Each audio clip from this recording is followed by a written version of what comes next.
好。老师你好。这个机器人种类很多啊，那时候为什么特别选择复健机器人作为你的研究方向？我自己认为是这样，就是我们机械主要是用来取代人力，那来创造更便利的生活。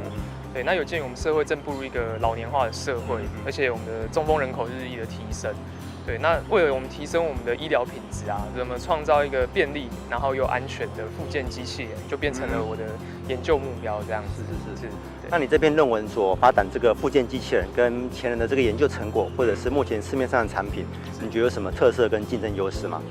我们复健机器人特色是这样，就是说它相对来讲比较轻巧，但是它却也不失它的一些驱动的一些性能。那搭载我们的自适机构部分，也提升了机器跟人之间的安全性。对，那它也提供了在不同的一些复健阶段下，那它的一些复健的一些功能等等。所以我觉得整体的完整性啊，应该会比较来得高这样子。是。那你这研究的这2年当中，你有收获了这么多，那目前对于你的工作有没有什么帮助？我觉得硕士研究生涯就是主要是在培养一个我们怎么处理事情的能力，还有面对一个事情对它的整个逻辑性的规划等等。那这对于我工作来讲，我会更快的掌握一个问题怎么去解决它这样子。那对我而言，我是一个机械设计组的学生，那对于一些加工的方法，还有我一些机械元件上的选用一些设计的逻辑，其实都是相对有帮助的。那也让我在工作上相对来讲比较容易得心应手。那我觉得，这是我硕士生活中相对来讲比较大的一些收获，这样子。对。好，也希望你能够工作顺利，事业上能够有所成就。谢谢老师，谢谢老师。有别于工业机器人，复健机器人的设计去考量安全性、轻量化、尺寸贴合以及成本，因此点覆这个同学的研究呢，有相当大的挑战。它结合了第一个创联弹性自动器、病人机构以及知识机构，成功的突破了传统机器人设计的限制。以他的研究为基础，实验室也将继续改良，并发展能够满足市场需求的复健机器人。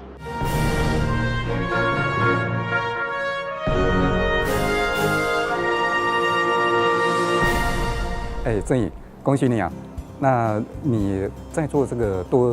多机器人的协同运作啊，哈，那这方面非常重要。那你是不是谈一下你为什么想做这方面的题目？好，近年来呢，机械手臂的运作是朝向多机械手臂协同合作，甚至是动态人机互动。所以呢，隐藏在背后的安全的议题就越来越被重视以及探讨。所以有鉴于此呢，我们希望可以致力于在一个未知的动态环境中，多机械手臂的安全协同合作。透过所提出的控制架构呢，确保手臂合作的过程中，环境中的人执行的任务，还有手臂自身的安全。那既然是这样的话，在 IIoT 或者 IoT 的一个环境里面呢，哈，那这个多机器人协同合作非常重要嘛。那你可不可以谈一下你的贡献到底是怎么样一个贡献？对于机械手臂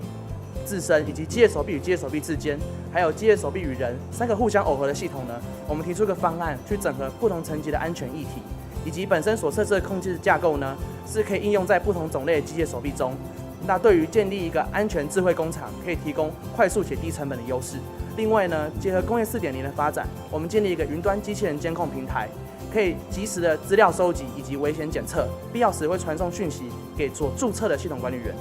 那你从电机系一直到这个机械系里面又做这方面的研究，那你的整个心路历程是怎么样一个心路历程呢？硕士班研究这2年生涯中呢，有以下几部分让我印象深刻。第一部分是机械手臂理论与实作的结合，第二部分不同控制器、感测器、云端的通讯整合，以及第3部分程式的规划还有架构开发。那所幸一路上呢，有老师给予的指导，以及研究上给予的资源，再加上同学与学长之间的讨论，那最后面克服实作上许多难题，还顺利完成这篇论文。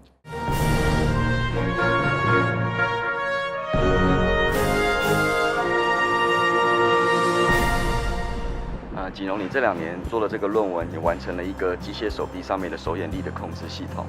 那我也知道说，我们有了这个控制系统之后，我们就可以针对很多种不同外形的物件做快速的判别跟夹取。那里面的关键其实在于说，你就把复杂的很多的不同形状的物件，把它简化成简单的几何，这样子可以算得比较快然后再配合一个有智能的夹爪去适应这个简单节跟本来物体的那个外形上面的差异。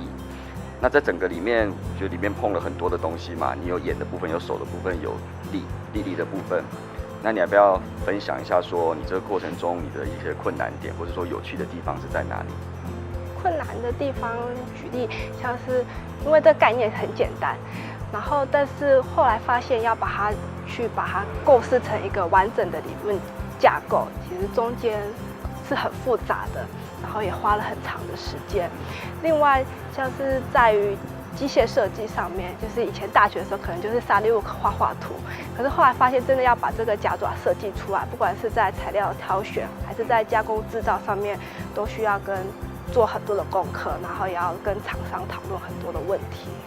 有趣的地方是在于，在做这个研究的过程中，我发现人可能跟机器人不一样，他不太适合去上行做很精细、很复杂的运算。可是，在我们生活的过程当中，我们慢慢的会去学会用很简单的判断条件去达成一个